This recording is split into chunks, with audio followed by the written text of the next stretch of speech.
Amazon दुनिया का सबसे बड़ा रेन फॉरेस्ट है। ये इतना बड़ा है कि इसके सामने कांगो बेसिन और इंडोनेशिया के रेन फॉरेस्ट भी छोटे हैं। 2.72 मिलियन वर्ग मील में फैला हुआ अमेज़न बेसिन लगभग 48 यूनाइटेड स्टेट्स के बराबर है और अकेले दक्षिण अमेरिकी महाद्वीप के लगभग 40% को कवर करता है। हम जानते हैं कि इसका आकार हमारी सोच से कई ज्यादा बड़ा है, लेकिन इस मेगा फॉरेस्ट के घने जंगलों में क्या क्या रहता है, इस बात से आज तक पूरी तरह पर्दा नहीं उठ पाया है। एक्सपर्ट्स मानते हैं कि अमेज़न धरती पर इकलौता ऐसा जंगल है जिसकी फ्लोरा फौना को हम चाहकर भी पूरी तरह नहीं खोज सकते। आज की वीडियो अमेज़न में मौजूद कुछ ऐसे ही अनोखे जानवरों पर आधारित है जो साइंटिस्ट को अपने अनोखे फीचर से हैरान कर देते हैं, और ये स्पीशीज खास तौर से केवल अमेज़न में ही देखने को मिलते हैं। इस लिस्ट में स्पाइडर से लेकर प्लास्टिक ईटिंग मशरूम ट्री तक शामिल है, जिसके बारे में आपने पहले कभी नहीं सुना होगा और ये आपको केवल अमेज़न में ही देखने को मिलेगा। तो चलिए वीडियो को शुरू करते हैं। The silk hang spider. सबसे पहले शुरुआत करते हैं एक ऐसे रहस्यमय मकड़ी की जो सिल्क से टावर बनाना जानती है और वैज्ञानिकों को अपनी क्रिएशन से हैरान करती आई है। अमेज़न में पाई जाने वाली सिल्क हैंग स्पाइडर ने अपनी सिल्क की बदौलत एक बार स्टोनहेंज लैंडमार्क को बनाया, जो कि यूके के सबसे फेमस लैंडमार्क में से एक है।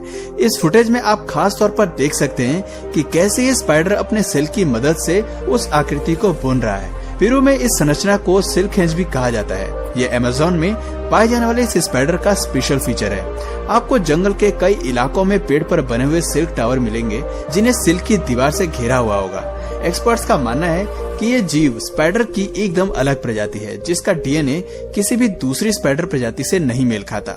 आप ये समझ लें कि आज तक इन स्पाइडर्स को कभी भी इस तरह के जाल बनाते हुए भी नहीं पाया गया है। पहली बार ऐसा वीडियो इक्वाडोर के नेशनल पार्क से सामने आया था, जहां स्पाइडर बेबी सिल्क टावर से हैच हो रहा था, जिससे ये बात सामने आई कि टावर के भीतर ये जीव अंडा देता है और उसे चारों ओर से फेंस कर देता है। लेकिन समझने वाली बात यह है कि सिर्फ एक अंडा देने के लिए ये स्पाइडर इतनी मेहनत क्यों करता है। खैर, वैज्ञानिकों के लिए इस जीव की जिंदगी और रिप्रोडक्शन प्रक्रिया अभी भी एक सीक्रेट है।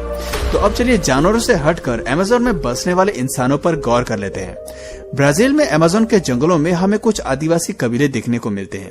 ये कबीले धरती के वो प्राणी हैं जो बाहर की दुनिया से कोई संपर्क नहीं रखना चाहते और लोगों द्वारा इनसे मिलने की कोशिश करने पर ये भारी विरोध और गुस्सा दिखाते हैं। भारत के सेंटिनल कबीले भी कुछ इसी प्रकार के हैं। अमेज़न के वर्षावन में ये कबीले बेहद ही घने जंगलों में रहते हैं। ऐसे में इनके इलाके से कोई भी प्लेन या हेलीकॉप्टर गुजरता है तो ये उसे पूरी तरह से ध्वस्त करने का प्रयास करते हैं। इस प्लेन की विंग्स पर हुए तीर के हमले से तो आप ये बात आसानी से समझ ही सकते हैं।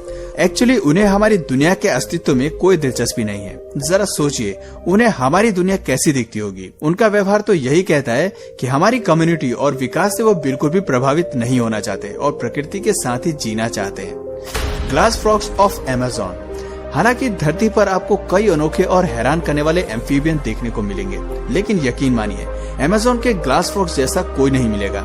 फ्रॉग की इस फैमिली को ग्लास फ्रॉग के नाम से जाना जाता है क्योंकि इनकी त्वचा पूरी तरह ट्रांसपेरेंट है और यही वजह है कि इसके छोटे से शरीर के सभी हिस्सों को देखा जा सकता है। ग्लास फ्रॉग का शरीर इतना ट्रांसपेरेंट लगता है कि मानो वो अभी पानी की तरह पत्तों से फिसल जाएंगे। कुछ लोगों के लिए इस जीव को एक नजर में देखना भी मुश्किल हो सकता है, लेकिन यकीन मानिए ये देखने में बेहद खूबसूरत लगता है। ग्लास फ्रॉग्स अक्सर सेंट्रल और साउथ अमेरिका में घने पेड़ों पर रहना पसंद करते हैं। एनवायरमेंटल कंजर्वेशनिस्ट इन जीवों में कुछ खास रुचि भी दिखाते हैं क्योंकि वो मानते हैं कि ये जीव एक अच्छे बायो इंडिकेटर है और वातावरण की हालत कैसी है इस बारे में जानने में भी मदद करते हैं।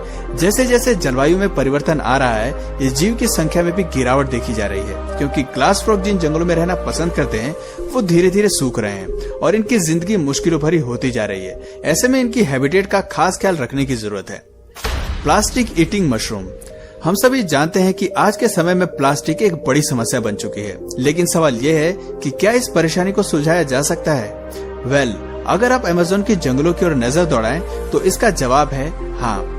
येल यूनिवर्सिटी के स्टूडेंट और प्रोफेसर के ग्रुप को अमेज़न के जंगलों में एक ऐसा फंगस मिला जो कॉमन प्लास्टिक पॉलीथीन को डिग्रेड करने की क्षमता रखता है। आपको जानकर हैरानी होगी कि ये फंगस एक मशरूम है जो प्लास्टिक खाता है।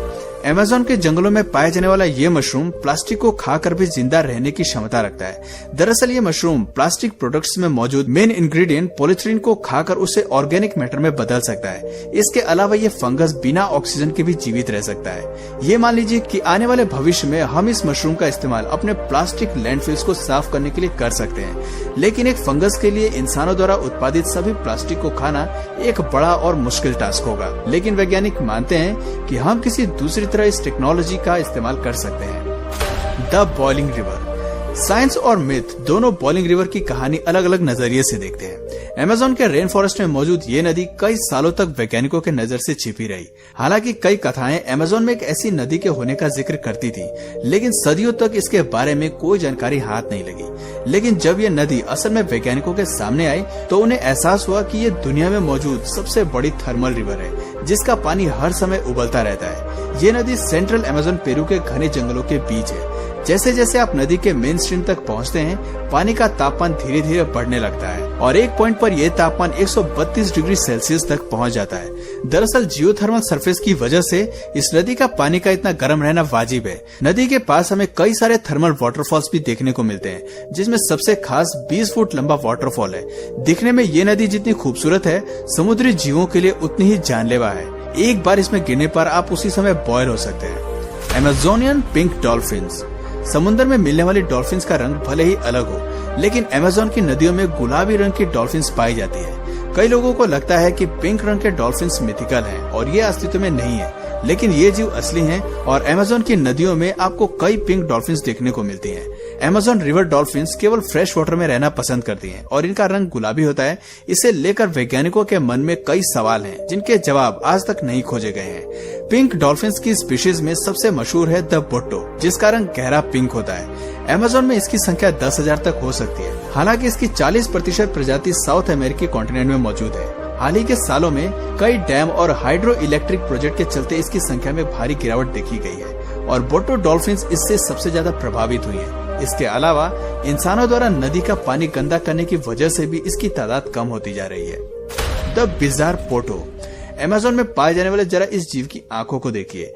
ऐसा लगता है मानो किसी ने पेंटिंग के जरिए इन आंखों को बनाया होगा और एक आउल के शरीर पर चिपका दिया होगा। खैर, ये जीव कितना ही नकली क्यों न लगे, लेकिन ये प्रजाति असल में मौजूद है। पोटो आउल के नाम से मशहूर इस जीव को कभी कभी पोर्मी वंश कहकर भी बुलाया जाता है। इसकी आंखें जहां हमें कुछ कार्टून्स की याद दिलाती हैं, वहीं इसका चेहरा बेहद ही प्यारा है। पोटो आउल बेहद ही वोकल जीव है, जिनका शोर पूरे जंगल में सुनाई पड़ता है। शोर इसलिए क्योंकि इनकी आवाज में चहचहाहट कम और शोरगुल ज्यादा होता है।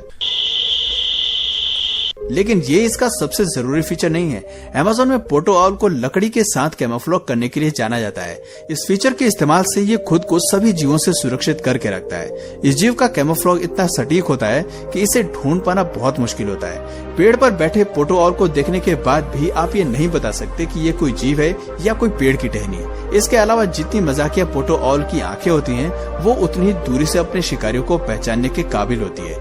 यही वजह है कि अमेज़न का ये जीव होशियार होने के साथ साथ खतरनाक शिकारी भी है। हॉर्टजिन बर्ड्स।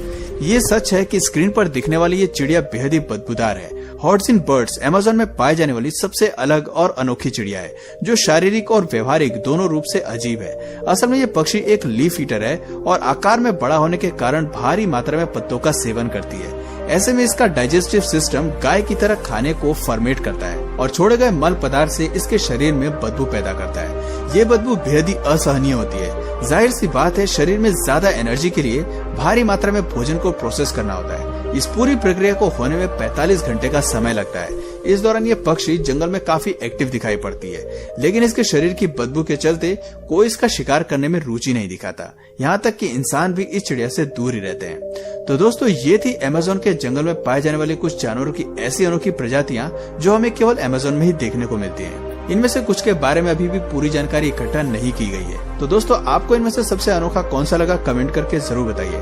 और अगर इस वीडियो से आपको कुछ नया जानने या सीखने को मिला तो प्लीज इस वीडियो को एक लाइक करके अपने फ्रेंड्स और फैमिली में से जरूर शेयर करिए। और यदि आप इस चैनल पर नए हैं तो प्लीज इस चैनल को सब्सक्राइब करके बेल नोटिफिकेशन आइकन को ऑन कर लीजिए, ताकि हमारे आने वाले वीडियोस आप मिस न करें। मिलते हैं फिर किसी वीडियो में नए टॉपिक के साथ। तब तक के लिए नमस्कार।